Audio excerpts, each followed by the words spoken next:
Hola gente, bueno, seguimos. Les recuerdo que estamos en el periodo de los problemas de conteo y reparto, es decir, con magnitudes que tienen un correlato directo en el mundo material.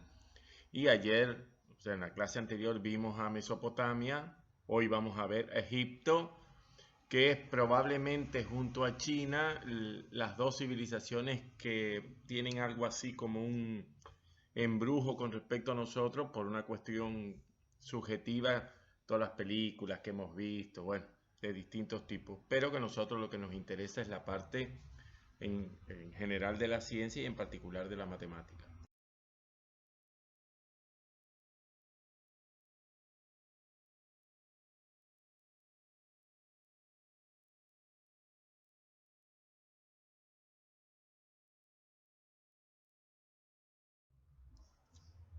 Bueno, como les decía, el imperio egipcio, su, su máxima autoridad era llamada el faraón. Hubo también mujeres faraonas. Bueno, en este mapa está, digamos, los lugares sagrados y más importantes de Egipto, en particular las pirámides, bueno, el Cairo, que después fue famosa por su escuela de medicina. Les recuerdo que como antes hablamos con Mesopotamia, no existe el matemático, sino se formaba un tipo este, de funcionario que tenía que ver con las cuentas, con los impuestos, en fin, con toda la cuestión económica del imperio y que vendría a ser algo así como un contador de lo que nosotros conocemos actualmente. Aquí en este mapa, si se fijan bien, está Abu Simbel, muy famosa por la película esta de la momia. Una de las cosas que queríamos destacar es el hecho de que el sistema numérico que ellos usaban, a diferencia del de Mesopotamia, que era de base 60 y posicional, pero con el problema de que no sabíamos, al no tener una coma, no sabíamos qué representaba exactamente el número a menos que lo viéramos en contexto. En el caso de la civilización egipcia, ellos usaban un sistema de base 10 y aditivo. ¿Qué significa eso? Significa que se le agregaban símbolos hasta completar el valor del número que fuera. Para que entendamos el papel de los escribas en estas civilizaciones, debemos entender que si usted no era de sangre noble, para decirlo de alguna manera, solamente había dos vías para ascender en la sociedad. Una era la vía militar y la otra era precisamente la vía de la administración, en el cual el escriba, si era una persona capaz, podría subir y alcanzar los más altos estamentos del imperio.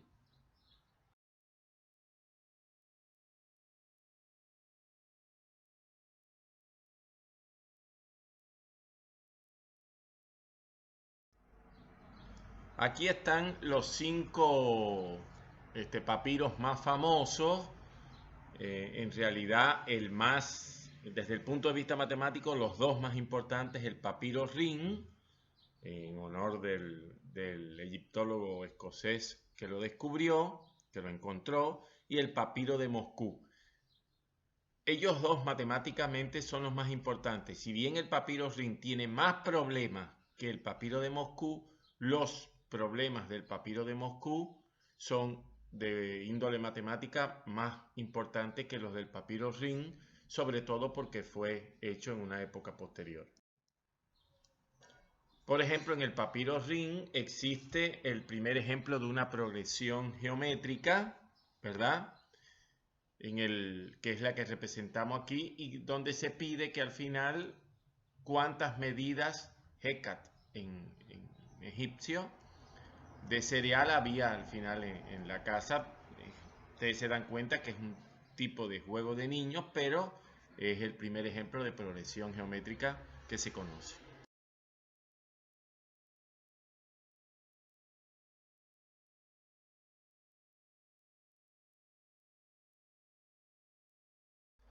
Bueno, aquí tenemos el ojo de Horus que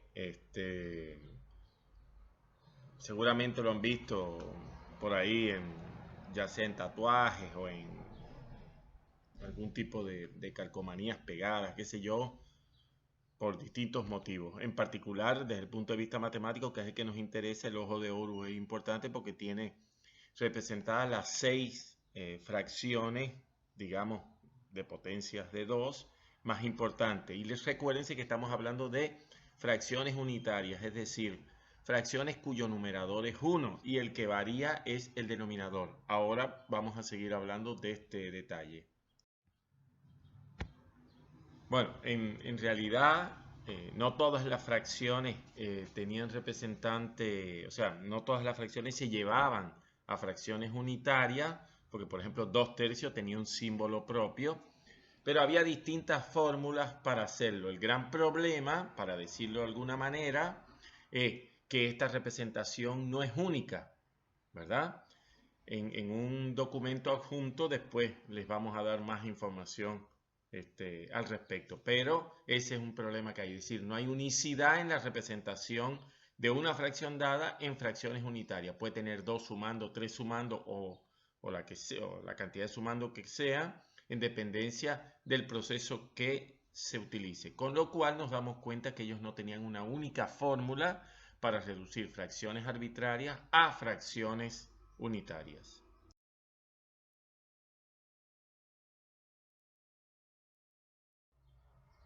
Dentro de su aritmética, por ejemplo, para la multiplicación, usaban el método de duplicación. ¿Qué significa eso? Mantenían fijo uno de los factores, por ejemplo 24, y después iban considerando las potencias de 2 hasta que sobrepasaba 13. Ustedes se dan cuenta que yo tendría entonces 2 a la 0 que es 1, 2 a la 1 que es 2, 2 a la 3 que es 8, pero ya 2 a la 4 es 16, con lo cual se pasa de 13, por lo tanto tengo que detenerme en 2 a la 3 y después ver de esos sumando, de esas potencias, perdón, el resultado al sumarlo, ¿cuánto llegaba a 13? Obviamente, al ser un número impar, tengo que usar 2 a la 0 obligatoriamente. Y seleccionaba, como está indicado más adelante, seleccionaba el producto de esas potencias por el 24.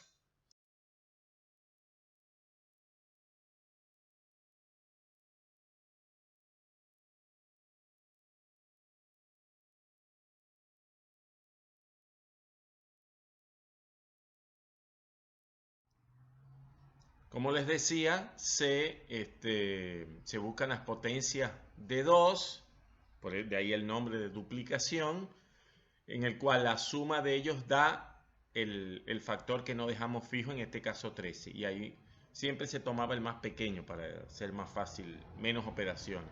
Y como 8 más 4 más 1 es 13, entonces tengo que sumar 24, 96, 192, que me da el resultado correcto, 312.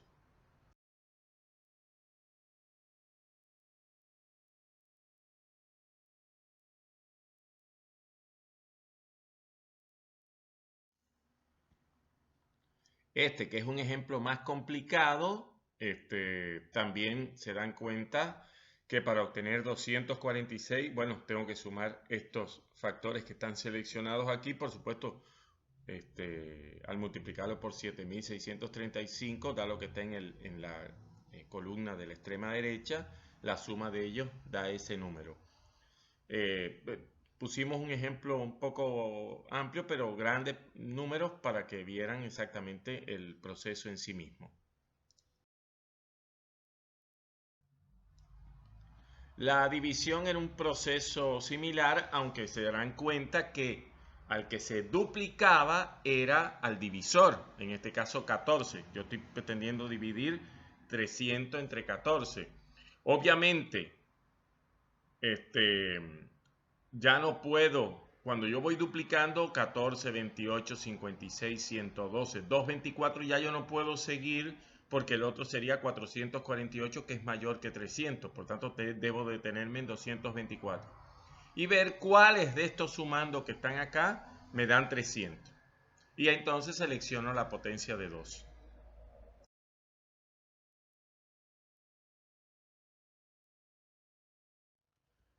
Aquí veo, obviamente la división no siempre va a ser una división entera, aquí veo los factores que tengo que tomar, porque 224 más 56 más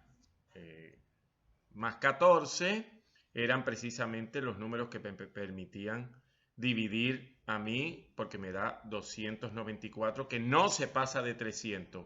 Por tanto, el resultado de la división entre 300 y 14 es 21, porque se suman los factores de 2, y un resto que es 6.